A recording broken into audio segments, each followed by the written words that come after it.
আল্লাহ আয্যা ওয়া জাল্লা কোরআনের সপ্তম সূরা সূরা আরাফের, যেটি একটি অন্যতম দীর্ঘ মক্কি সূরা, এর শেষের দিকে বলছেন যে উনি নিজেই আয়াত ব্যাখ্যা করেন।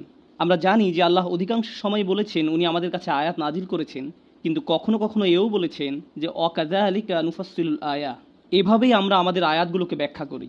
আয়াত শব্দটি দিয়ে শুধু ওহী বোঝায় না, এটা দিয়ে বাস্তব জিনিসও বোঝায়। আল্লাহ আমাদের চারপাশের সবকিছুই ব্যাখ্যা করেছেন, এবং যখনই কোনো কিছু ব্যাখ্যা করেছেন তার পেছনে অবশ্যই কোনো উদ্দেশ্য আছে। আর এই নির্দিষ্ট আয়াতে যে উদ্দেশ্য বর্ণনা করা হয়েছে তা কিছুটা অদ্ভুত, কারণ আল্লাহ বলছেন লাআল্লাহুম ইয়ারজিউন, যেন তারা ফিরতে পারে। আল্লাহ এই আয়াতটিতে একটা কিছু ব্যাখ্যা করতে যাচ্ছেন, আর তার উদ্দেশ্য হচ্ছে যারা আল্লাহ থেকে অনেক দূরে সরে গেছে তাদের সাথে কথা বলা, তারা যেন আবার ফিরতে পারে। এই কারণেই তিনি বলছেন লাআল্লাহুম ইয়ারজিউন, যেন তারা ফিরতে পারে। এই আয়াতে একটা অদ্ভুত কাহিনী বলা হয়েছে।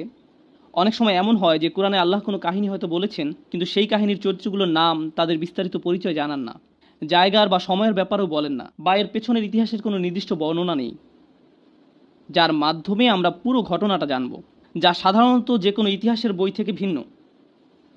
প্রকৃতপক্ষে এ আয়াতের ভাষা এতই সাধারণ যে এটা যে কারোর জন্য প্রযোজ্য হতে পারে, কিন্তু তা সত্ত্বেও আল্লাহ এটিকে নির্দিষ্ট করেছেন এই বলে, অতলু আলাইহিম নাবা আল্লাযী আতাইনাহু আয়াতিনা, আর আপনি তাদেরকে শুনিয়ে দিন সেই লোকের অবস্থা যাকে আমি নিজের আয়াতসমূহ দান করেছিলাম। এখন কে এই ব্যক্তি যাকে আল্লাহ তার আয়াত দিয়েছেন? প্রথম লক্ষণীয় ব্যাপারটি হচ্ছে ওয়াতলু শব্দটি। রাসূলুল্লাহ সাল্লাল্লাহু আলাইহি সাল্লাম মক্কার অক্ষর জ্ঞানহীন লোকদের কাছে এসেছিলেন, এবং উনি নিজেও ছিলেন নাবিয়ুল উম্মি, অক্ষর জ্ঞানহীন নবী। তাই উলামারা বলছেন যে কিভাবে উনি তাহলে অন্যদেরকে পড়ে শোনাচ্ছেন? এই কাহিনী হোক বা অন্য যে কোনো কাহিনী হোক, যখন আল্লাহ ওয়াতলু শব্দটি বলছেন, উনি আসলে মক্কাবাসী এবং সাথে সাথে আমাদেরকেও বলতে চাচ্ছেন যে উনি আমাদেরকে এমন কিছুর জ্ঞান দিবেন যা আমরা পূর্বে জানতাম না, এবং এমন কিছু যেটা বারবার বলা হবে, কারণ এর প্রাসঙ্গিকতা কখনোই শেষ হবে না। ব্যাপারটি এমন না যে এটি পূর্বে হয়েছে ব্যাস শেষ। এটা আমার আপনার উপরেও প্রযোজ্য। এটা একটা জীবন্ত বই, এটা একটা জীবন্ত বিবরণ, আর সেই কারণেই এর ভাষাটা সার্বজনীন থাকাটাই যুক্তিসঙ্গত। আমি আগেও বলেছি যে এই ক্ষেত্রে আল্লাহ কোনো বিশেষ লোক বা ব্যক্তির নাম উল্লেখ করেননি। কেন? কারণ এটি একটি আর্কিটাইপ, যে কেউ হতে পারে, আমি, আপনি বা যে কেউ। এটা আমাদের যে কারো কাহিনী হতে পারে। তাই মনোযোগ দিয়ে শুনুন আর ভাবুন যে এটা আপনার জন্য প্রযোজ্য কিনা। আল্লাহ বলেন আল্লাযী আতাইনাহু আয়াতিনা, যাকে আমি আমার আয়াত দিয়েছি। অন্য কথায় এই সেই ব্যক্তি যাকে আল্লাহ তাআলা তাঁর পথ দেখিয়েছেন, যাকে আল্লাহ তাআলা তাঁর পথ দেখিয়েছেন। কোনো স্কলার যে কিনা কুরআন, হাদিস, শরিয়া আইন, ফিকহ নিয়ে 50 বছর ধরে পড়াশোনা করেছেন, 50 বছর ধরে পড়াশোনা করেছেন, তাকে আল্লাহ তার আয়াত দিয়েছেন। আবার এমন কেউ যে কিনা কোনো পাবলিক লাইব্রেরিতে বসে হয়তো কোরআনের একটি অনুবাদ করা কপি পড়ে মুসলিম হয়েছে, তাকেও আল্লাহ তার আয়াত দিয়েছেন। তাই আল্লাহ এই আয়াতের বক্তব্য বিশাল পাণ্ডিত্যের অধিকারী কারোর জন্য সীমাবদ্ধ করেননি, বা বিপরীতে শুধু অল্প জানা কারোর জন্যও নয়। এখানে আমাদের সবার সম্পর্কে বলেছেন, কারণ আল্লাহ সবাইকে কিছু না কিছু জ্ঞান দিয়েছেন। প্রকৃতপক্ষে এখানে বসে যারা জুমার খুতবা শুনছেন, আমি সহ আমাদের সবাই আল্লাহর আয়াত প্রাপ্ত, হয়তো কম বা বেশি, কিন্তু আমাদের সবাই এর অন্তর্ভুক্ত। এমনকি আপনি যদি সামান্য একটু কুরআনও জানেন, সামান্য একটু আল্লাহর হিদায়াতের স্পর্শেও আসেন, এমনকি আপনি যদি শুধু ফাতিহার প্রথম শব্দটা জানেন, অথবা আপনি শুধু জানেন বিসমিল্লাহির রহমানির রহিম, এটাও আয়াতের কিছুটা যা আল্লাহ আপনাকে দিয়েছেন। তাই এই আয়াতে আল্লাহর অনুগ্রহটা হচ্ছে তাদের উপর যারা এখন শুনছেন। এমন কারো কথা বলছে না যা আমার বা আপনার থেকে উঁচু স্তরে রয়েছেন। আতাইনাহু আয়াতিনা, এরপরে আল্লাহ সমস্যার বর্ণনা করছেন, এই ধরনের লোকের খবর জানাচ্ছেন। আপনাদেরকে এই লোকের পরিচয় বলি। এই লোককে আমরা আমাদের পথ নির্দেশনা দিয়েছি, আমাদের আয়াত দিয়েছি, এই বিশ্বাস সম্পর্কে তাকে কিছুটা শিখিয়েছি। আল্লাহ নিজেই বলছেন তিনি নিজেই সেই শিক্ষার পথ তৈরি করে দিয়েছেন। ফানসালাখা মিনহা, আরবিতে ইনসিলাখ শব্দটি যখন কোনো প্রাণী তার খোলস ফেলে দেয় সেটা বোঝাতে ব্যবহৃত হয়। সবচেয়ে সহজ উদাহরণ হবে সাপের। আমরা জানি যে সাপ একটা সময়ে তার খোলস ফেলে দেয়, তাতে সে তার বাইরের চামড়াটা ফেলে দেয়, বিশেষত বড় সাপের ক্ষেত্রে এটা তারা প্রায় করে, এবং আপনি শুধু দেখবেন যে বাইরের চামড়াটি পড়ে রয়েছে। যদিও এই শব্দ থেকে সাপের প্রতিচ্ছবি পাওয়া যায়, কিন্তু আল্লাহ তো সাপ নিয়ে কথা বলছেন না। আল্লাহ বলছেন মানুষ নিয়ে, যাদেরকে আল্লাহ তার দ্বীনের জ্ঞান দিয়েছেন, তাদেরকে ওনার আয়াত দিয়েছেন। এর সাথে খোলস পরিবর্তনকারী সাপের সম্পর্ক কি? আসলে আল্লাহ তাআলা এমন একজন ব্যক্তির ছবি দেখিয়েছেন যে ধর্মটাকে বাহ্যিকভাবে ধরে রেখেছে হয়তো, কিন্তু ভিতরে আসলে সে এটা থেকে অনেক দূরে সরে গিয়েছে। তার অন্তরে আসলে দ্বীনের কিছুই নেই, অর্থাৎ তারা দ্বীনটাকে অনেকটা একটা ছদ্মবেশের মতো ধারণ করত। তাদের অন্তরে এর কোনো প্রভাব নেই আসলে। যদিও তারা হয়তো দ্বীনের অনেক কিছুই পালন করে বাহ্যিকভাবে, যেমন নামাজ পড়া, হালাল খাবার খাওয়া, সালাম বিনিময় করা, অথবা বিশেষভাবে পোশাক পরা, এর সবই বাহ্যিক, কিন্তু ভিতরে দ্বীনের কিছুই অবশিষ্ট নেই। ওই ব্যক্তির আত্মা বলতে আর কিছুই নেই যা বিশ্বাসের সাথে সম্পর্কযুক্ত। শুধু কৃত্রিম ধার্মিকতার বহিঃপ্রকাশ। এটা অনেকটা ভিতরে ডিমবিহীন খালি খোলসের মতো। তাই আল্লাহ বলছেন, আমি তোমাদেরকে সেই লোকের কাহিনী বলতে চাই যাকে আমি দিনের কিছুটা হলেও জ্ঞান দিয়েছিলাম। তারা ধর্ম সম্পর্কে জ্ঞান অর্জন করেছিল, কিন্তু তারা শুধু সেটাকে বাইরেই ধারণ করেছিল, আর তাদের ভিতরে সেটা থেকে তারা যোজন যোজন দূরে ছিল। তাই তাদেরকে দেখে হয়তো মনে হয় তারা অনেক বড় মুসলিম, তারা দিনের ব্যাপারে সচেতন, নিয়মিত দিন পালন করে ইত্যাদি, কিন্তু তাদের ভিতরে আসলে কিছুই নেই। কি ভীতিকর একটা ব্যাপার। ফানসালাখা মিনহা। এখন চলুন এটার বিভিন্ন পর্যায় নিয়ে আলোচনা করি। আমি প্রথমেই বলছি, এটা সেরকম লোকের ক্ষেত্রে হতে পারে যে দিনের খুব সামান্য কিছুই জানে। আবার এমন ব্যক্তির ক্ষেত্রেও এটা হতে পারে যে হয়তো তার পুরো জীবন দিন শিক্ষায় ব্যয় করেছে। এমন ব্যক্তি যাদের কাছে দিনের ন্যূনতম জ্ঞান আছে, কিংবা এমন ব্যক্তি যে দিন শিক্ষায় আলিম। এমন হতে পারে যে জীবনের কোনো না কোনো পর্যায়ে তারা হয়তো আল্লাহ যা তাদেরকে দিয়েছেন তা থেকে বিচ্যুত হয়ে যায়। আর একটা কথা, আল ইনসিলাহ আর আল ইবতিয়াদ সমার্থক, নিজেকে দূরে সরানো। আল্লাহ তাদেরকে যা দিয়েছেন তারা তার থেকে দূরে সরে যায়, তারা তার থেকে দূরে সরে যায়। কেউ একজন যদি আল্লাহ তাকে যা দিয়েছেন তার থেকে বিচ্যুত হয়ে যায়, তাহলে সে জীবনে যত জ্ঞানই অর্জন করুক না কেন, যত পড়াশোনাই করুক না কেন, এই দিনের প্রকৃতি হচ্ছে এটা পাওয়ার পর আপনি কোনো পরিশ্রম করা ব্যতীত ধরে রাখতে পারবেন না। আপনি এরকম বলতে পারবেন না যে আমি 2 বছর আগে পুরো কোরআন পড়েছিলাম, এখন আমি জানি এতে কি আছে, এটাই যথেষ্ট। এরকম হবে না। আল্লাহ বনী ইসরাঈলদের বলছেন, হুজুমা আতাইনাকুম বিকুওয়াতিন। অন্য আরেক জায়গায় বলছেন, ওয়াসমাউ, আমি তোমাদেরকে যা দিয়েছি প্রবল শক্তি দিয়ে তা ধরে রাখো। আপনাকে এই কিতাব শক্ত করে ধরতে হবে এবং এতে কি আছে তা বারবার নিজেকে স্মরণ করাতে হবে। আরেক জায়গায় আল্লাহ বলছেন, বারবার শুনতে থাকো। এমন পরিবেশে আপনার থাকতে হবে যেখানে আপনি শুধু উপদেশ দিবেন না, উপদেশ নিবেনও। আপনি এমন হতে পারবেন না যে আমি সব জানি, আপনাকে বারবার তা নিজেকে মনে করাতে হবে, বারবার দিনের সাথে আপনার নিজেকে সম্পৃক্ত করতে হবে। অন্যথায় যেটা হবে, বাহ্যিকভাবে আপনি জ্ঞানীই থাকবেন, বাহ্যিকভাবে হয়তো আপনি যখন তখন আয়াত কোট করতে পারবেন, বাইরে থেকে মনে হবে আপনি খুব ধার্মিক, কিন্তু ভিতরে আপনার অন্তর আল্লাহর কালাম থেকে বিচ্ছিন্ন হয়ে গেছে, সেই আয়াত থেকে বিচ্ছিন্ন হয়ে গিয়েছে যা আপনাকে দেয়া হয়েছিল। তাই আল্লাহ বলছেন, ফানসালাখা মিনহা, মানে হচ্ছে সে ভিতরে মানসিকভাবে, আত্মিকভাবে আল্লাহর আয়াত থেকে সে অনেক দূরে সরে গেছে। তাই ভিতরে আর বাইরের মাঝে এখন অনেক ফারাক রয়েছে। আর যখনই এরকম হয়, ফাআতবা আহু শাইতান, শয়তান সাথে সাথে তাকে অনুসরণ করা শুরু করে, তাকে পথভ্রষ্ট করার সর্বোচ্চ প্রচেষ্টা চালাতে থাকে। আরবিতে তাবিআ মানে হচ্ছে কাউকে অনুসরণ করা, আর আতবা হয়, এটাকে আরবিতে বলা হয় মুবালাগা, মানে হচ্ছে কোনো কিছু জোর দেয়া বোঝানো। আর অর্থ দ্বারায় সে তাকে প্রতি পদে পদে অনুসরণ করে, একটা সেকেন্ডও এমন যায় না যে শয়তান তাকে ছাড়ে।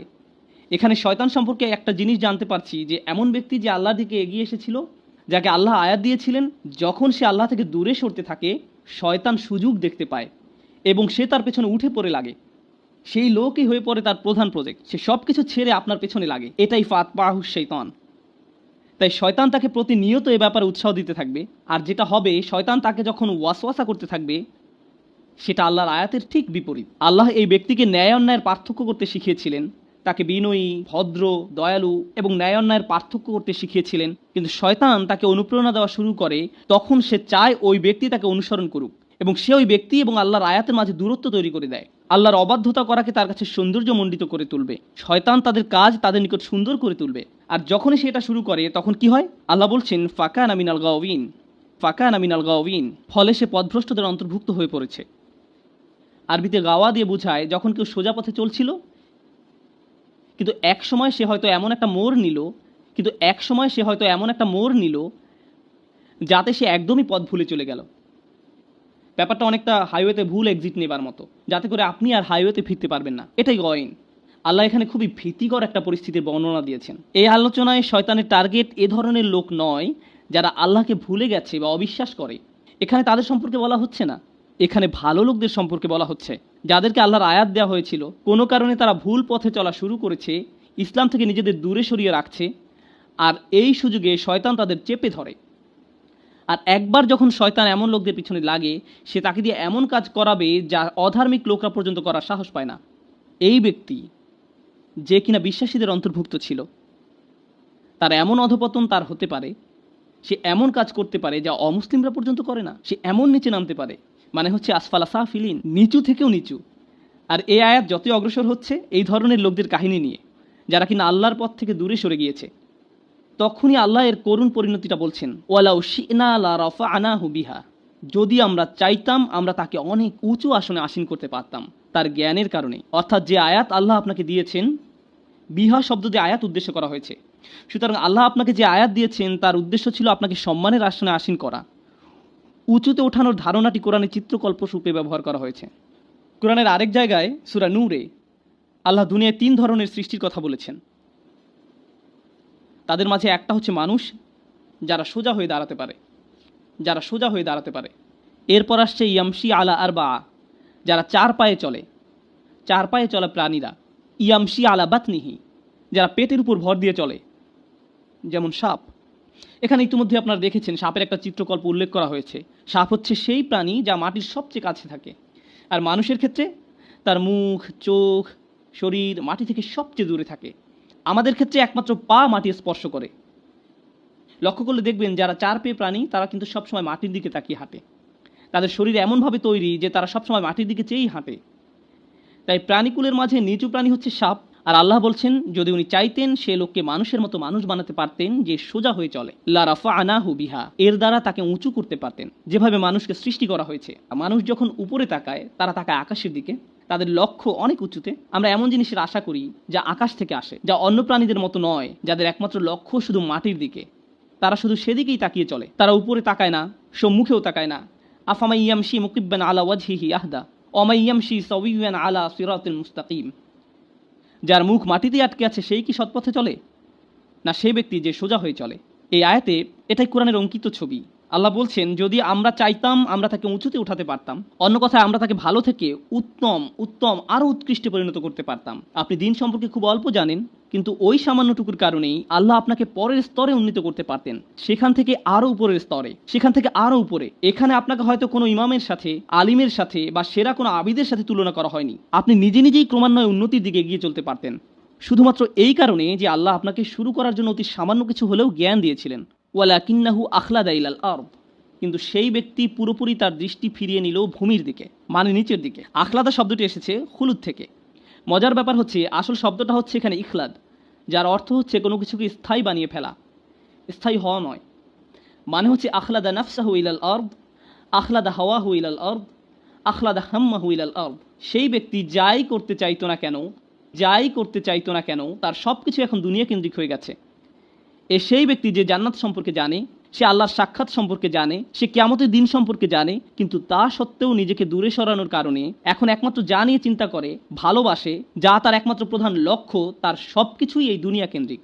যা কিছুর আকাঙ্ক্ষা তার আছে, টাকা, সম্পদ, খ্যাতি, লোভ, এগুলো নিয়েই তারা সব সময় চিন্তা করে। এর বাইরে তারা আর কিছুই ভাবতে পারে না। তারা আল্লাহর সামনে কিভাবে দাঁড়াবে সেটা নিয়ে তাদের কোনো চিন্তা নেই। কি দুঃখজনক ব্যাপার। যে ব্যক্তি আল্লাহর আয়াত সম্পর্কে জানে যে তাদের লক্ষ্য আরো উঁচু হওয়া দরকার, কিন্তু তারা শুধুই এই দুনিয়া নিয়ে চিন্তা করে। আখলাদা ইলাল আরদ। আর এই রূপক আয়াতটি আল্লাহ শেষ করেছেন এইভাবে যে ফামাসালুহু, কিভাবে ওই ব্যক্তিকে বর্ণনা করা যায়, সেই ব্যক্তি যে কিনা সাপের মতো ব্যবহার করছে। তাই এখন আল্লাহ এর থেকেও খারাপ একটি উদাহরণ দিচ্ছেন। উনি বলছেন ফামাসালুহু কামাসালিল কলব, তার উদাহরণ হচ্ছে একটি কুকুরের মতো।